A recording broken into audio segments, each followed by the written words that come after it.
స్వచ్ఛమైన పల్లెతనానికి ప్రతిరూపం ఆ గ్రామం. తెల్లవారింది మొదలు నేల తల్లిని నమ్ముకునే వారు జీవిస్తూ ఉంటారు. వ్యవసాయం వారికి అంతగా కలిసి రాకపోయినా నేల తల్లి వారి జీవితాలు సాఫీగా సాగడానికి ఓ మార్గం చూపించింది. అదే పూల సాగు. బీడువారిన భూమిలో పూల సాగు విజయనగరం జిల్లా కొండవెలగాడ గ్రామస్తుల జీవితాలను పూల తివాచీగా మార్చేసింది.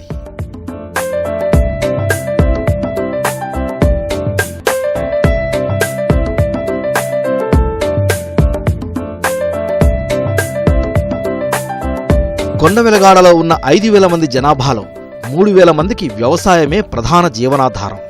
కొండ చెలమల ఆధారంగా 10 ఏళ్ల క్రితం వరకు అక్కడ వ్యవసాయం సాగేది. అయితే 6 కాలం కష్టపడినా దానికి ప్రతిఫలమే దక్కలేదు. ఈ క్రమంలోనే పొరుగురు రైతులు పూల సాగు చేస్తున్నారని తెలిసి వీరు కూడా పూల సాగుని ప్రారంభించారు. అలా మొదలైన వీరి ప్రస్థానంలో తొలి ఏడాది 20 ఎకరాల్లో పూల తోటలు సాగు చేశారు. ఆ నిర్ణయం ఈ ఊరు పొలాలను పూలవనాలుగా మార్చేసింది. అప్పుడు ఇన్ని లేండి, ఒక 10 కుటుంబాలు 18 కుటుంబాలు చేశారు ఇక్కడ పువ్వుల తోట. అలాంటిది ఇప్పుడు ఇంచుమించి ఒక 90-100 కుటుంబాల దగ్గర పువ్వుల తోట సాగు ఏకంగాను. ఇంచుమించి ఇక్కడ మోయిదిపేట మొత్తం ఇదంతా కలిపి ఇంచుమించి 200 కుటుంబాలు పువ్వుల తోట ఏకంగాను. ఒకప్పుడు విజయనగరం చుట్టుపక్కల ప్రజలు పూల కోసం అటు విశాఖ జిల్లా ఆనందపురం, ఇటు సాలూరు ఏజెన్సీ ప్రాంతానికి వెళ్లేవారు.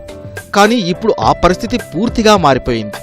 ఈ ప్రాంత పూల అవసరాలు తీర్చే స్థాయికి ఆ గ్రామం ఎదిగింది.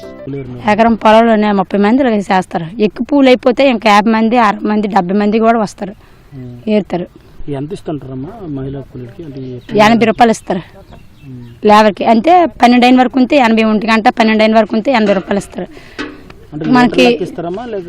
కూలి లెక్క, లీటర్ లెక్క అయితే ఒక్కొక్కరు 100 రూపాయలు వేరేసుకుంటారు. కూలీలు అయితే 1 గంట 2 అయిన వరకు వాళ్ళకి ఇస్తారు. 20 ఎకరాల్లో ప్రారంభించిన సాగు కాస్త 200 ఎకరాలకు విస్తరించింది. జీవనోపాధికి కొదవలేకపోవడంతో అందరూ ఈ మార్గాన్నే ఎంచుకుంటున్నారు. ఈ పూల సాగు చిన్నపిల్లల నుంచి పెద్దవాళ్ల వరకు ఓ ఉపాధిగా మారిపోయింది. తెల్లవారుజామున 5 గంటలకు వెళితే మధ్యాహ్నం 12 గంటల వరకు పని ఉంటుంది. దానికి 120 రూపాయలు ఇస్తారు. మట్టి పనికి వెళ్లినా అదే కూలీ వస్తుండటంతో మహిళలంతా పూలు ఏరటానికే మొగ్గు చూపుతున్నారు.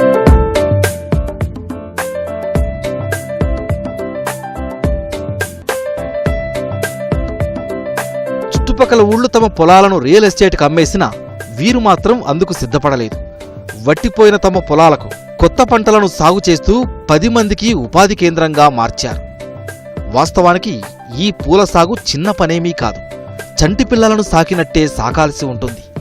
15 రోజుల పాటు సరైన యాజమాన్య పద్ధతులు పాటిస్తే మిగిలిన 15 రోజులు పూల సాయం అందడం ఖాయం. ఈ సాగు కోసం 15,000 పెట్టుబడి పెట్టాల్సి ఉంటుంది. ఇది మొట్టమొదట 2-3 వేశారు.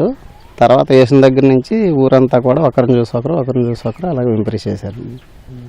ఎవరి భవిష్యత్తు కోసం వాళ్ళు ఉపయోగించారు. 25 సెంట్లు వేయాలనుకుంటే 25 సెంట్లకు ఒక 50 డొక్కులు లెక్క ఉంటుంది, లీటర్లు. తర్వాత అది ఆ 25 సెంట్ల తాలూకుది పుయ్యాలనుకుంటే ఒక 30,000కి ఇలాగ వస్తుందండి రావడం.